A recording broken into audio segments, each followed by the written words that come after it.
Hello, and welcome to Trade Talks, our quarterly talk series on all things trade and transportation. I'm Tom O'Brien with the Center for International Trade and Transportation at California State University, Long Beach, and I'm very pleased to have as my guest today, Peter V. Hall. Peter is a professor of urban studies at Simon Fraser University in Vancouver, where he teaches economic development, transportation geography, research methods, and has done a vast amount of work on the connections between port cities, seaports and logistics, as well as community, local economic, and employment development. Peter, welcome to Trade Talks. Great. Thanks so much, Tom. It's a real pleasure to be here. Well, so you're an educator, so we should start with some grades. Okay. Given the state of global trade today as you see it, how's it doing? Is it exceeding with an A, or does it need significant improvement, maybe with a D or even an F?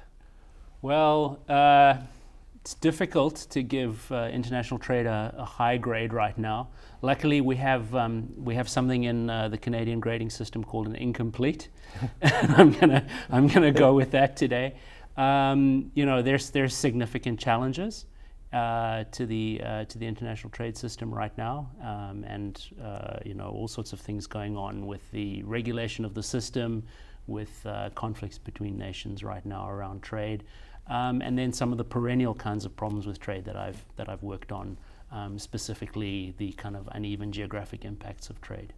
Talk a little bit more about that, if you would.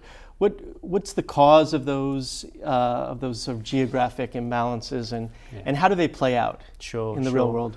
Sure. I mean, the issue there is that trade happens when there's production somewhere and consumption somewhere else, and that's fine. And we understand and we think a lot about trade in terms of its impacts on where production takes place and whose jobs get affected through that process and how that's tied up with technology and so on.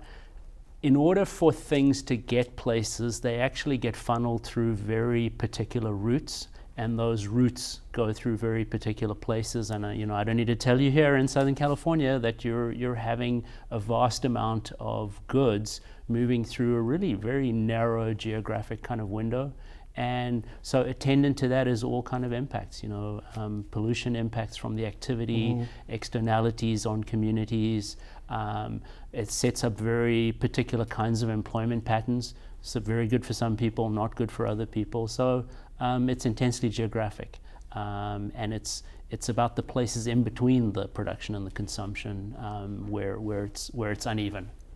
And do you see trends, or are you observing other factors that suggest that a place like Southern California, which has been a winner in global trade of late, is going to remain or is that shifting as well? Yeah, I mean, I think what makes this so difficult is that it is shifting, and one of the feature of logistics supply chain systems is that they are designed to have redundancies, and they're designed to constantly be in that sort of state of readiness in case things change. So, 5 years ago, everyone was talking about the Panama Canal, and what was the Panama Canal going to do to the west coast of North America, and what would happen if there was only one stopping place, etc. Well, those effects probably are not as dramatic as might have been anticipated, but what's the next thing? It's a trade war with China, or so what's the next thing that sort of, even if you're getting a lot of activity, you are kind of often in the state of anxiety, waiting for the next change, and that in itself is a kind of a geographic burden. The trade war, the potential trade tariff seems to, or we hope, is sort of a short-term impact or challenge. What do you see as some of the longer, more sustained or structural changes in the global trading economy that we should be looking out for? I mean, the one thing that I'm kind of interested in, partly due to my personal background, is where is the next site of production going to be as certainly the Chinese coastal areas become more advanced and developed. I don't know that that's fully revealed itself.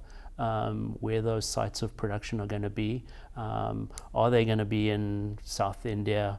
are we going to start seeing some African countries that become major sites of consumer goods production, and that probably has a much more profound potential impact on the west coast of North America than the Panama Canal or anything like that. A real kind of shift from the east coast of China, but that isn't clear to me yet. And there are interests in China which are trying to move that into the western provinces. So, who knows? But I do think that's one thing to watch.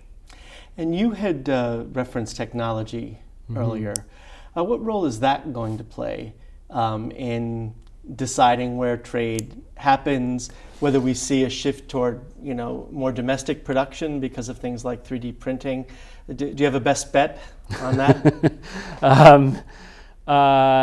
No, I don't have a best bet on that. I think that the one thing we can say for sure is that 3D printing or any other major change like that won't change trade, it'll change its composition. So the fact of trade will continue. The feedstock for the 3D printers is coming from somewhere.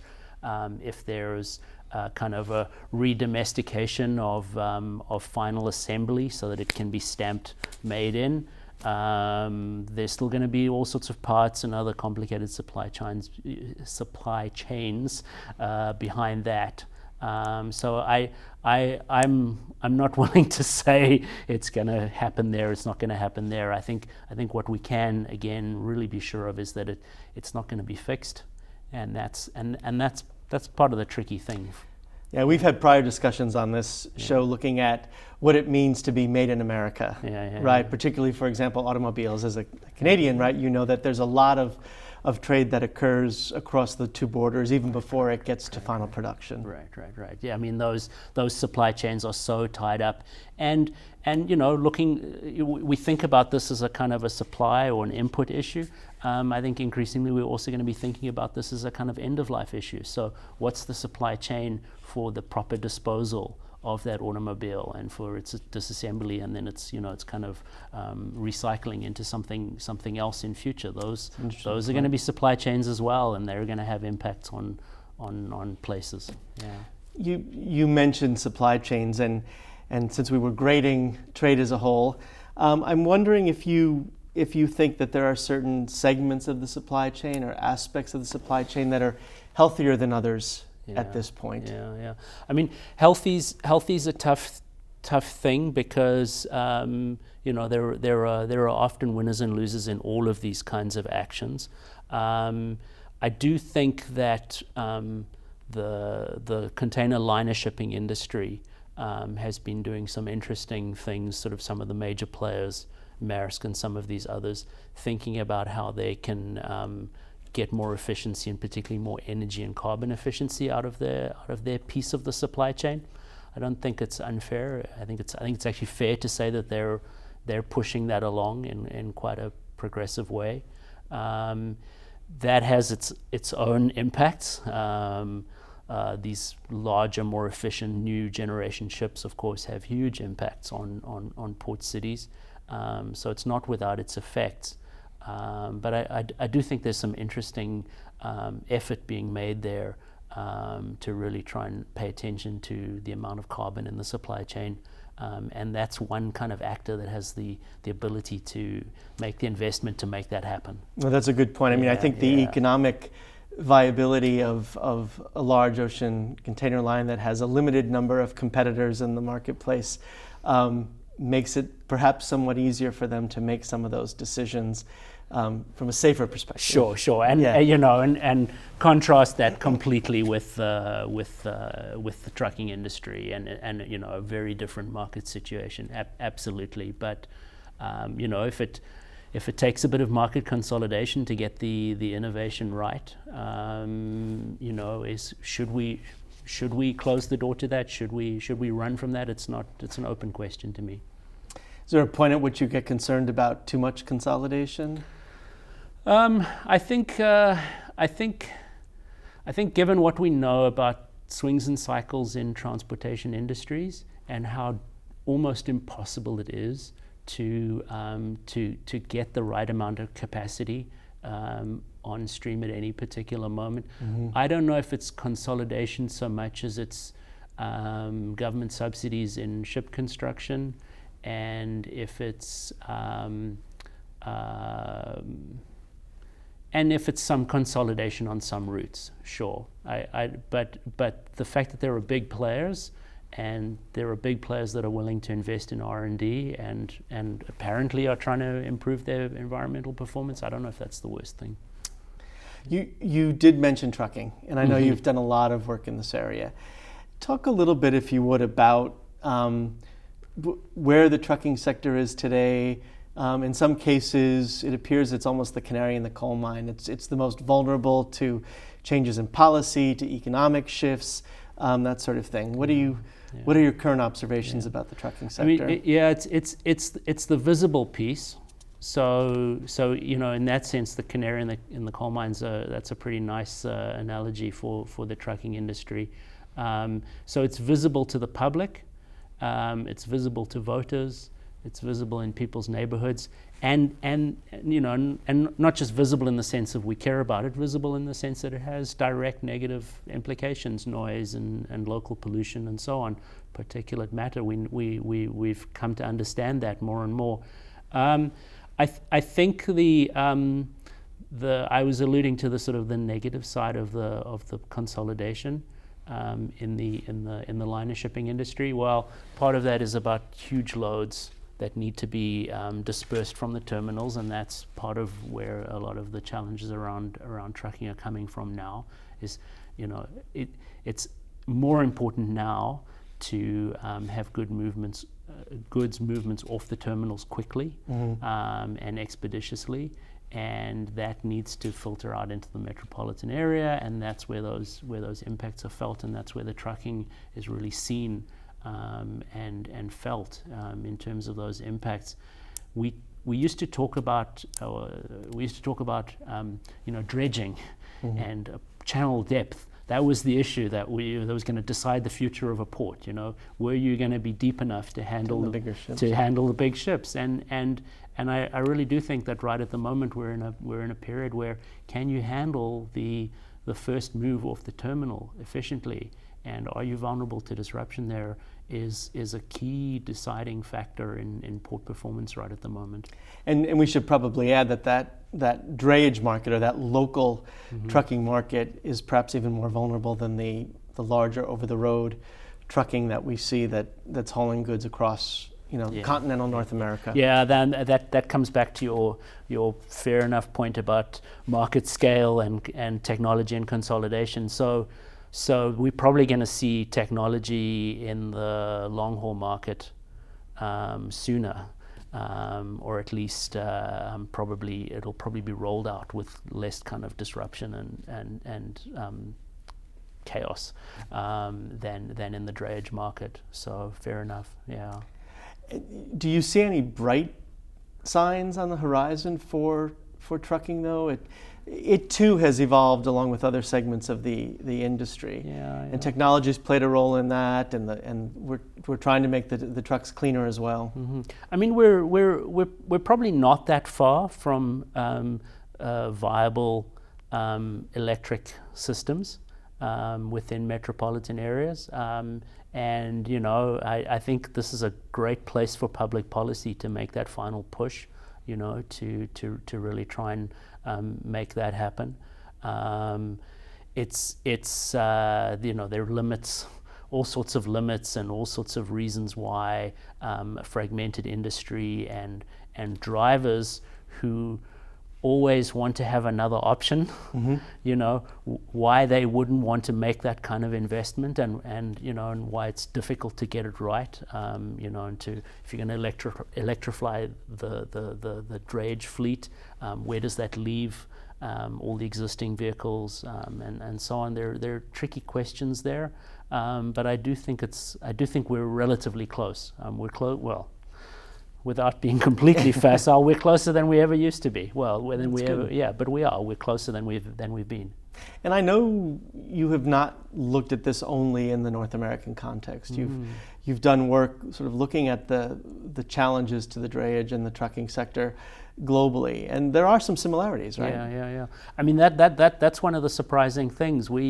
I tended to think that we would only see this in the most wealthy, advanced democratic countries, and I had this sort of idea that interventions and improvements around drayage trucking was something that wealthy, responsive port authorities could do and could afford to do, and that's why LA and Long Beach, that's why Vancouver, and so on. These were the places where we were seeing it first. But it turns out there's interventions and disruptions in the drayage sector in ports all over the world, and some of that has to do with just wanting to copy and learn what's been done in other places and meet those standards. But some of it is that,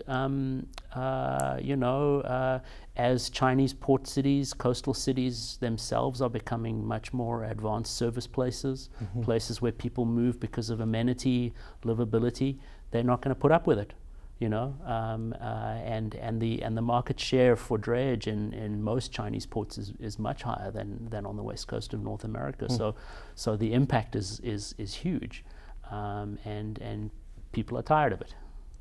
And you mentioned disruptions. It's not just a question of sort of policy and regulatory measures, but the trucking sector has undergone a host of other changes too that result from sort of changes in labor. Availability of a labor force to meet the needs of the trucking industry. Yeah. I mean, it for me, it still comes back to these sort of transport fundamentals, in the sense that do you want enough trucks to deal with the largest Maersk vessel discharging all of its cargo at peak season, and you want enough people in the industry to distribute that cargo? Or do you want... which is now about, 24,000 TEUs, yeah. And containers. And they probably, I don't know, what are they? They probably just charge more than half when they come into an LA Long Beach terminal. Likely, yeah. Yeah, I mean, it's massive. Well, you can have a trucking industry that is got people working in it and is staffed up to deal with that demand in a couple of days. And then that for the rest of the year, that's not a great place to have a job, and it's not a great place to try and recapitalize on a new clean burning truck. So, but then if you design a system for, however many containers are discharged in February in the middle of the Chinese New Year season, you're going to be short at peak season. So it is a peak valley kind of transportation problem, like so many others. It's not an easy thing to calibrate.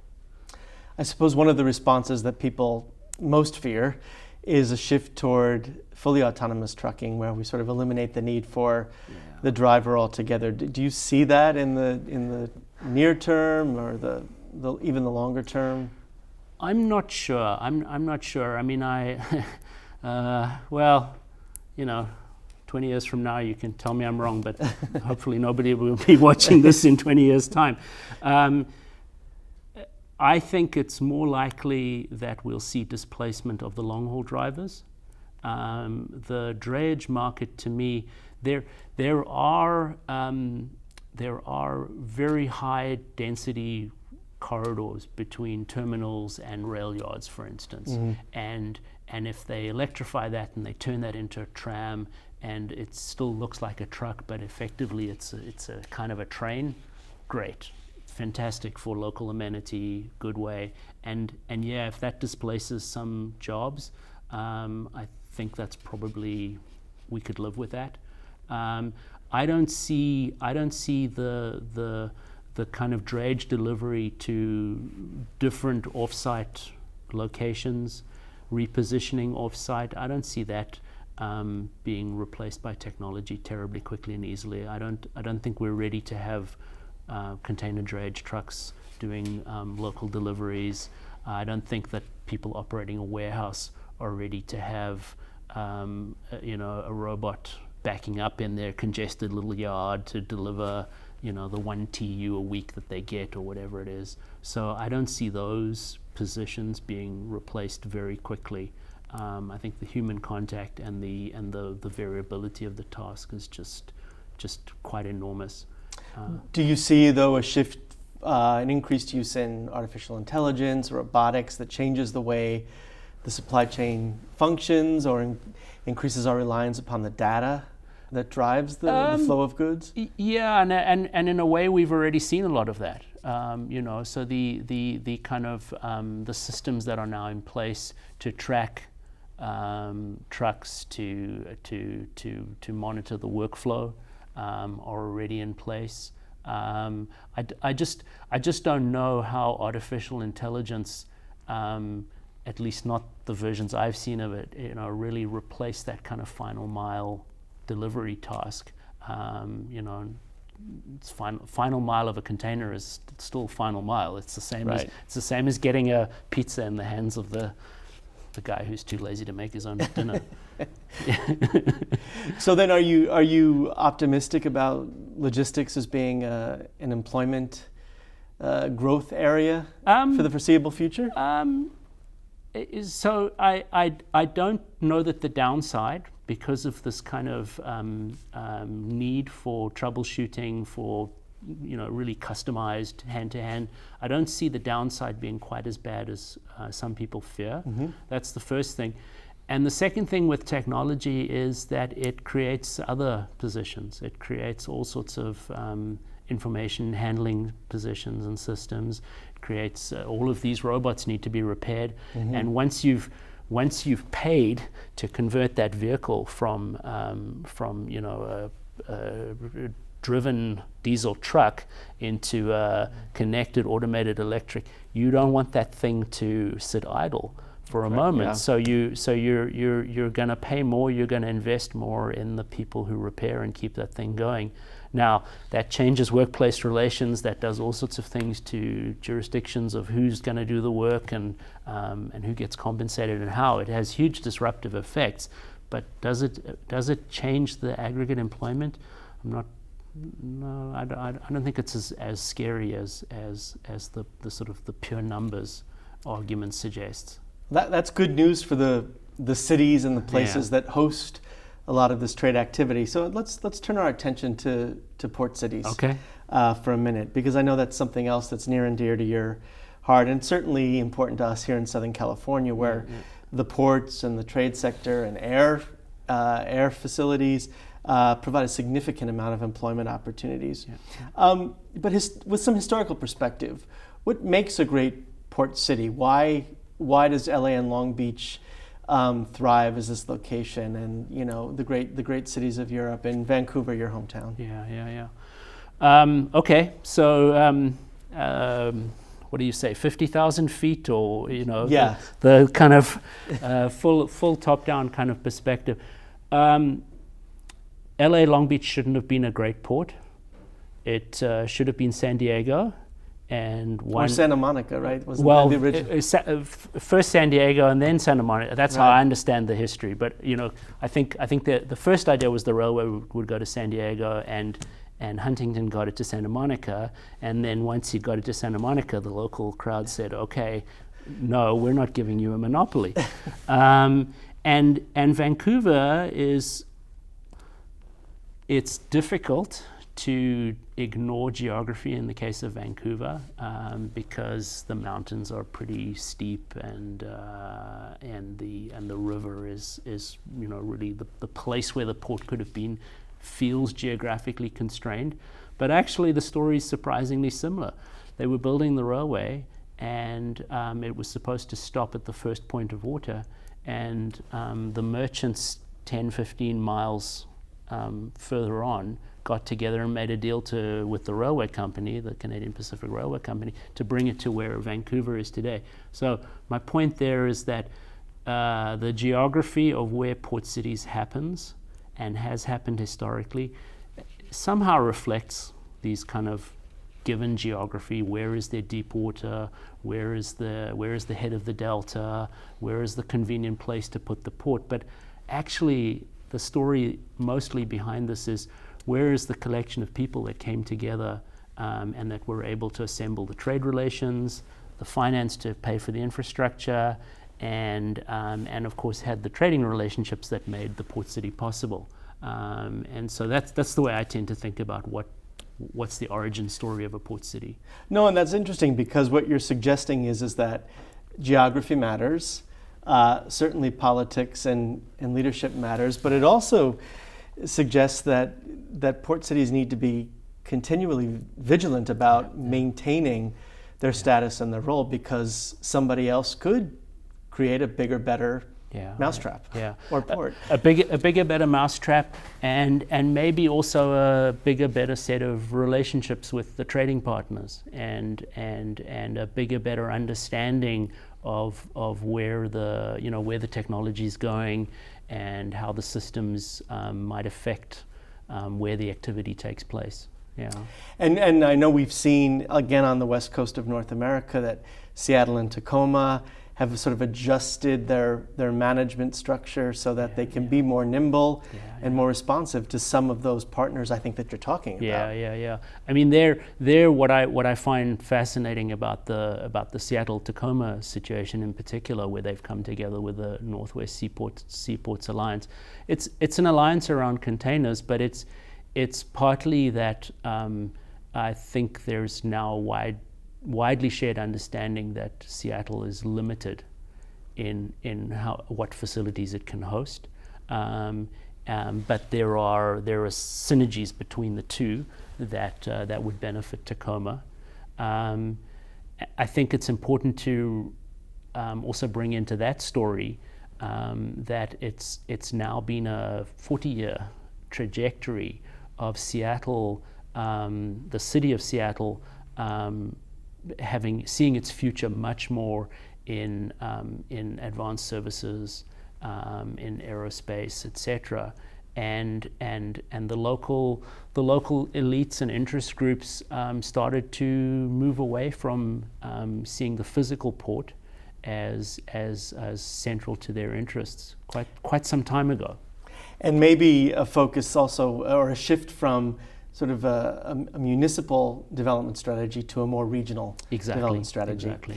And when we come back from the break, we'll continue this discussion, looking at the role that policy might play, and talking a little bit about the view from the other side of the U.S.-Canadian border. That'll be great. Join us after this break.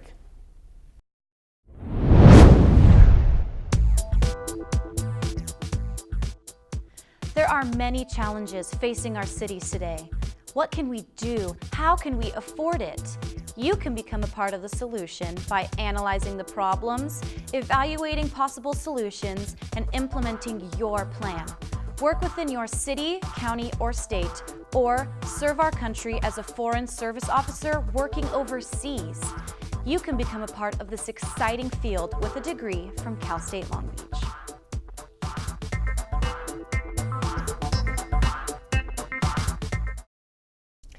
And welcome back to Trade Talks. I'm Tom O'Brien, and my guest today is Peter Hall, Professor of Urban Studies at Simon Fraser University in Vancouver, British Columbia. Peter, welcome back. Thanks, Tom. Before the break, we were talking a little bit about port cities and what makes a good port cities and how vigilant the management of those cities has to be to maintain its edge. And the question I have for you is, with consolidation in the industry that we talked about, the formation of alliances, bigger vessels, do we need as many port cities as we have now? Mm-hmm. Wow, okay. That's a great question. Another longer historical view on that kind of question is that we had way more port cities in the past than we have today. And you only need to go up and down the west coast and see places like Port Townsend, which is a major trading city, and today it's a small, very nice, livable place, but it's not a major trading city, port city. So, do we need fewer? We might end up with fewer. I'm not sure how many more we can lose and will lose, particularly here on the West Coast, where we don't have a huge number of ports like they do, for instance, on the some of the European ranges. We don't have Philadelphia, Camden, Baltimore, Delaware. We don't have that kind of pattern. That string of really closely congested ports, some of which are really struggling, some of which have ceased to be port cities. So I don't know that that's changing here. And the other thing about consolidation is that at some point consolidation then kind of triggers its own system of feeders. And historically there were feeder relationships up and down the West Coast, and we might see some of that coming back if the really big ships get even bigger than they are. Oh, and prior to that, river trade. Yeah, exactly, right, exactly. Resulted. Yeah. And I think even in Asia now, we're starting to see a shift in balance that's looking at those major ports as hubs in a broader regional system of hubs and spokes. Exactly, and actually your comment about rivers is really interesting, because that's increasingly how they're seeing the huge Shanghai terminals. They're starting to see those as connected with the river systems behind them. I'm not sure we're going to see fewer. It is a game of winners and losers. So ports are always watching over their shoulder at who's going to overtake them. But no, I don't know that we can say we need fewer in any sort of absolute sense. The market will sort of drive that in part. Yeah. But I imagine policy plays an important role. How welcoming a city is to new business, the development that supports all those ancillary services. And I know this is also something else that you think a lot about is the role that good policy plays for a port city. Yeah. I mean, the part of the way I think about this is that while the collapse in or the decrease in jobs in handling cargo is not as big as often predicted, there is a shift. And there is this we have seen this pattern where relative to the amount of cargo that's moved, fewer longshore jobs and more trucking and warehouse jobs, and that's a kind of change in the nature of the work. And that kind of activity seems to stay in the port cities and is important to those port cities. What we don't necessarily see staying in the port cities is the kind of really advanced service stuff that comes with trade and comes with the port activity. So there is always this kind of pattern that the finance, the insurance, the advanced services, the legal stuff that goes with trading, that doesn't necessarily stay in the port city. And that's where I think the most kind of progressive port leaders are really turning their attention. Because you can't pick up and move the port so easily, but you can pick up and move the administrative offices. And we talked about technology, and of course information technology is all about making some of that possible. So historically we've had rather less. In proportion to the amount of cargo that's handled on the West Coast, we've had rather less of that kind of truly advanced service activity. If you want to raise finance for oil shipping, go to Houston. If you want to raise insurance for other shipping markets, go to London or go to New York. You might not come to LA, and you're certainly not going to come to Vancouver. Well, and I think to me what's most illustrative of this sort of struggle and the desire of one city to draw away business from another is the fact that, some of our leading ocean carriage companies are based in inland locations like Charlotte, North Carolina, or Phoenix, which is not intuitive. Yeah. I mean, I think what's challenging for those companies and for the industry generally is how do you maintain public support for an industry? And you need public support in order to get the infrastructure built. You need public support in order to assemble the kind of license to operate. Social license. Yeah, we talk. You need that connection to the place. And if you're in an industry in a vibrant urban center, a port industry in a vibrant urban center, you're not the dominant industry in almost all cases. You know, I mean, the port is important in Southern California, but there are many other competing sources of attention in the regional economy. So how do you keep that connection? How do you keep that knowledge of what the industry is, what it needs, if you're operating out of Phoenix? Right. Well, and you referenced Seattle earlier, which in many ways has made a decision about what it wants to be and what it wants to convey to the outside world about about sort of what it means to do business there. Yeah. I mean, I think the sort of the flip side of this, and this is moving away from trade, but another arena in which this plays out is that you know, in Vancouver, we've come to understand that the waterfront is a place to build condos, and that has, you know, talk about drivers of regional trucking. Well, if the waterfront is only a place where you're building condos for people, then unfortunately that warehouse and the road to get there is going to go through someone's backyard, and that's just making it even harder to keep the port industry vibrant. Yeah, we've talked a lot about sort of the port city driven by containers, but so much of what's driving the impacts these days are the last mile, right? Those vans of FedEx and UPS and DHL, whatever it is, that's delivering our Amazon packages. Yeah, no, fair, and that's a really good reminder. That's a really good reminder. Every time you get irritated about a container truck coming past, wherever you're standing, know that that's a whole lot more efficient way of moving goods than some guy doing an Uber Freight delivery of your, again, I'm going to dump on the pizza eaters, you know, I mean, yeah. The challenge for the policymaker, so then, is not only attracting the business, keeping it there, but managing the impacts. And so much of what we see sort of choking the life out of cities is this congestion driven by competition for limited space, increased deliveries. We want a more vibrant urban core, but that also often means more vehicles as part of the story. Yeah, I mean, at some level, there's a bit of a failure of imagination here, and the one way that I've been trying to think about this lately is how can we imagine goods movement systems that are compatible with reducing our reliance on the private automobile. You know, those two have worked together for so long. Build a road because you can make the goods movement argument, and you know you're not going to get dinged by the voters because they can commute, or they can imagine that they can commute to work on that same road. So how do we think about planning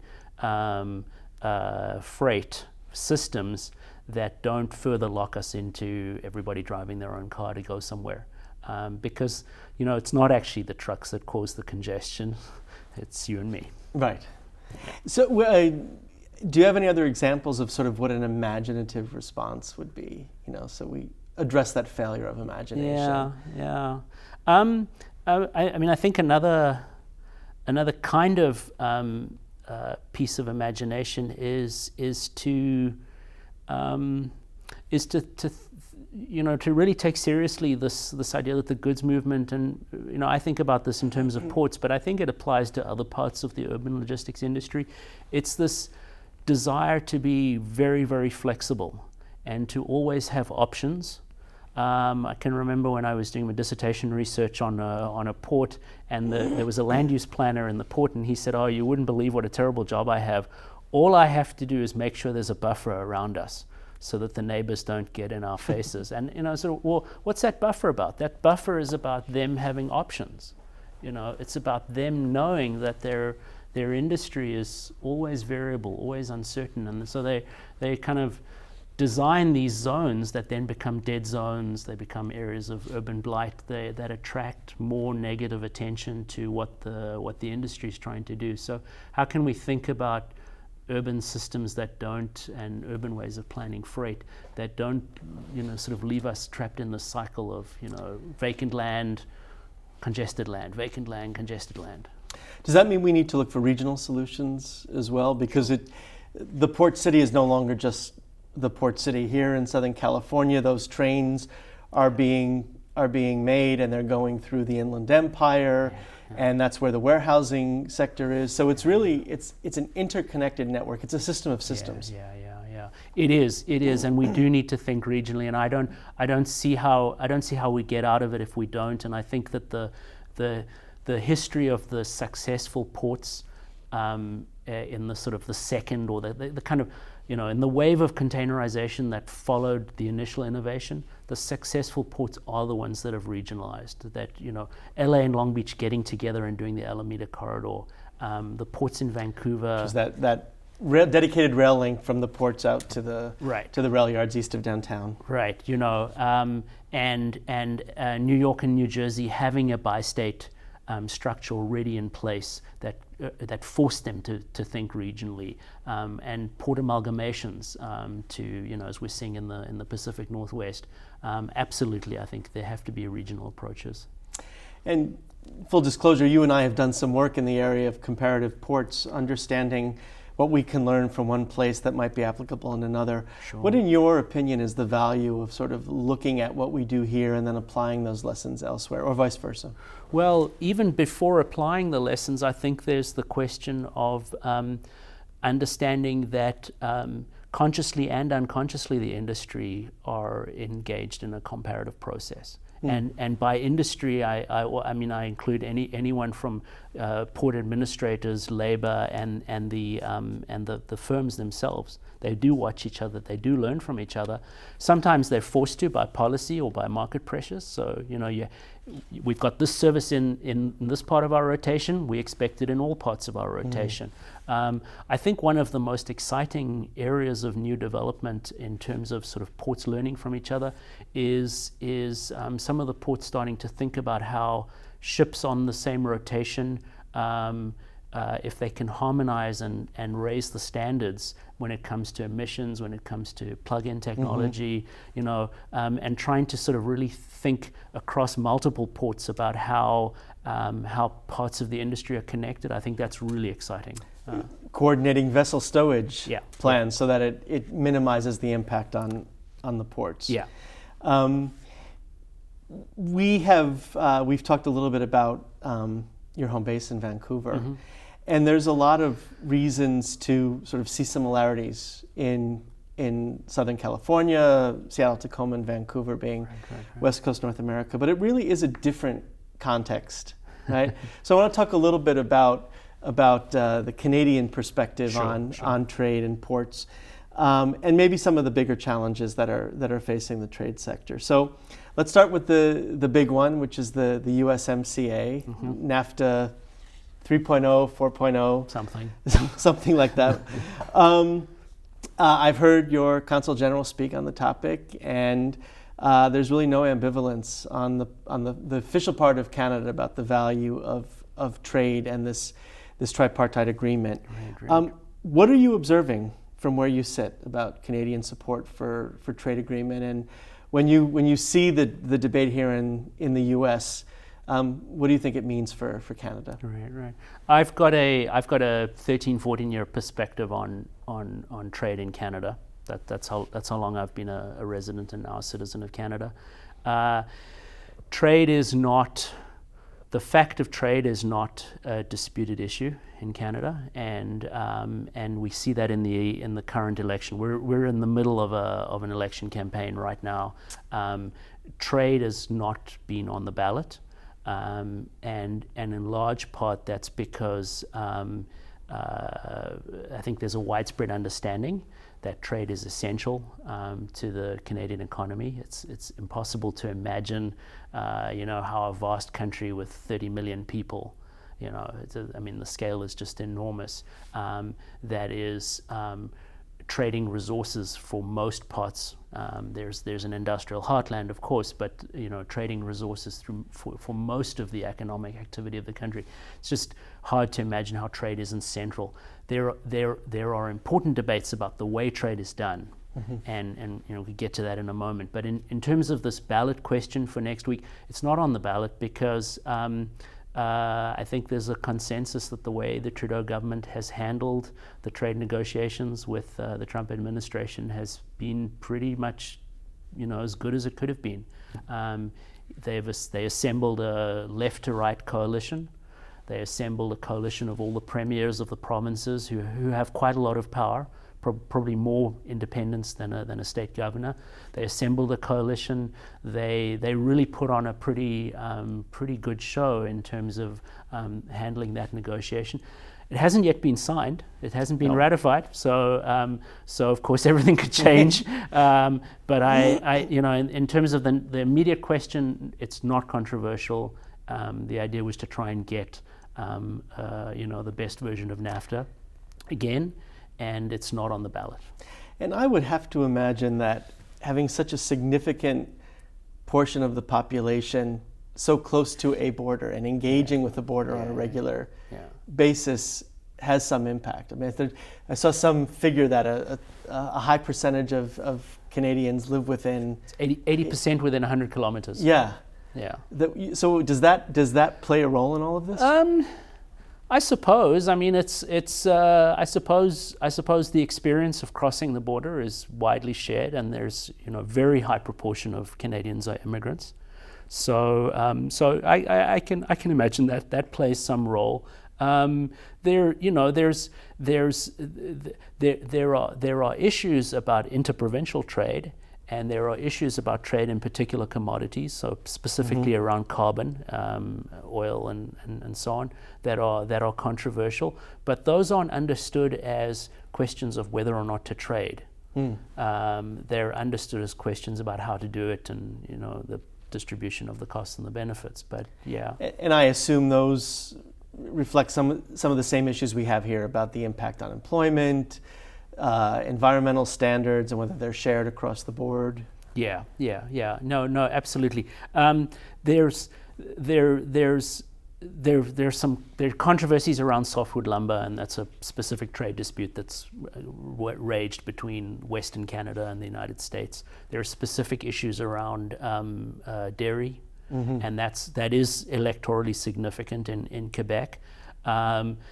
The auto industry and the auto pact is understood to have a long trajectory and have been beneficial to the Canadian auto industry, and so I don't think there's a lot of unhappiness with the direction that the USMCA went on the auto industry, and then there is a lot of controversy about oil, and that is having an impact electorally, but that's not the relationship with the US in a direct sense. It's indirectly. Yeah. And I imagine we tend to take a myopic view here, but I imagine at the same time as this is being discussed, I know Canada has been looking at its own trade agreement with the EU. It's looking to Asia. So it's a cautionary tale, I think, for the US about not taking care of business at home. Yeah. No, that's right. That's right. I mean, I think the understanding of NAFTA, the public understanding, was that it was good, and so but it needed to be accompanied by trade diversification. And so several Canadian governments have pursued the agreement with the EU, have pursued agreements and promotion to Asian markets, to China and so on. But not yet enough of that to be free of having a good trade deal with the US, of course. And I know in the US context, we've seen a lot of state governments, you mentioned provincial governments, but also cities and regions pursuing their own trade agreements in the absence of something more formal. So making sure that the message is clear that LA is open for business if you want to trade with China. Do we see that same level of municipal activity in Vancouver or Montreal or? Yeah, not so much at the municipal level. It does have to do with the relative powers and independence, where in Canada we talk about them as creatures of the province. And essentially municipalities exist because the provincial government gives them permission to exist. So we do see provincial governments taking quite a stance on trade, and so the British Columbia government was very proactive, has been for a long time, in terms of pursuing trade relations with China, and so on. Municipally less so, and it has to do with the relative weakness of municipal government. Well, in fact, one other key difference is that the the federal government has a large role to play in the way ports and thus port cities operate, right? Yeah. Well, so yeah, and we might have started with this point. Canadian ports, the major ones, are federal institutions. They're essentially agencies that are set up to manage the waterfront holdings and port holdings of the federal crown. So that's a huge difference with the situation in California. Do you see, though, is there something that LA and Long Beach shares with Vancouver because of the North American West Coast nature of trade, that it may even have more in common than, say, with Montreal or Halifax or the East Coast ports? No, absolutely. I mean, what do we have in common? We're often on the same rotations, so we're dealing with the same carriers, and to some extent with their interests in terminal activity, terminal handling. Not directly at the moment. The Vancouver terminals are independent. Independent, that's not true. They're one's North American owned and the other one's Dubai Ports World are the two big operators in Vancouver at the moment. The other thing that binds us is a shared hinterland. And there's nothing like having a major shipper reporting on your relative performance, about how effective you are at getting goods from Nanjing to Chicago. That's right. To help you understand your shared interests, and then of course we share labor up and down the West Coast, being part of the same longshore union. So these are all different ways in which similar messages and needs and imperatives and technologies are getting communicated up and down the coast. Well, that's true. When you see advertisements in the trade publications that are showing trade routes through Vancouver or LA Long Beach, it's often that battle for the heartland of North America. So it's about travel time through the port, but also getting it to its final market. Yeah. And I'll just say there a little plug for Prince Rupert. I've had the great pleasure of visiting there a couple of times in the last few years. They have gone from no container terminal in 2007 to like 1 million TEUs last year. It's amazing. We may have some viewers who are not familiar with where Prince Rupert is, so it might be worth... So if you go to Vancouver and then you don't drive, or if you drive for a day to a place called Prince George, which is in the middle of British Columbia, and then you drive for another day to get to the coast. That gets you to Prince Rupert, or otherwise you take a sort of 2.5-hour flight from Vancouver north. Fascinating place. It was opened as a port in 1914 and never really amounted to much, and then they've put together this container terminal. It's a very interesting story. It's that prime example in many ways of the need for both good geography and good policy to make a port work. Are you optimistic about the U.S.-Canadian trade relationship getting over this bump in the road that we have? Well, you're asking me to let's see. First of all, predict what's going to happen next week in the Canadian election, and that's 7 days, and your viewers will probably see this before then. You're also asking me to predict what somebody's going to tweet tomorrow, so who knows? I want to close with something about sort of education, because we're both educators, and I know I've seen a lot of changes in what we have to teach and how we have to teach it. What do you think will be most critical in terms of the development and formation of a logistics or a port professional, say in 5 years? Good question. I think I think that there's talk to people who work in ports, people who handle cargo, people who study ports. It's amazing how people who are port administrators, people who are in local trucking firms, it's amazing how important that sort of family personal history is with the industry. And so it's a difficult thing to contain, and it's a difficult thing once it's lost to rebuild. But I guess where I'm going with that is to say that a deep appreciation of the historic importance of trade and of particularly waterborne trade. And then what happens to that stuff when it gets on land is education in the broadest possible sense.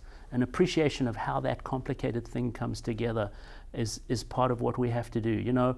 We'll pull interesting people with skills in from business and engineering and people with technical skills. They'll be pulled into the industry, as they're needed. But that sort of sense of attachment, and again, we're coming all the way back to where we started with historic port cities, that sort of deep sense that this is important to the way a place is made. I think that's an interesting challenge for us to kind of take on and to think about in our education. And I think that's interesting because in the planning professions and urban history we address that, but I don't know that in our supply chain programs or in our business programs we're talking as much about the history of logistics, and that would be a good place to start. Yeah. And it will also be a good place to finish this discussion. Peter, thank you for your insight and sharing your expertise with us. I think it's been a fascinating discussion. Thomas, has been a lot of fun. Thank you. Thank you. And thank you for joining us for this discussion. And I hope you'll join us the next time we gather around the negotiating table for Trade Talks. I'm Tom O'Brien. Goodbye.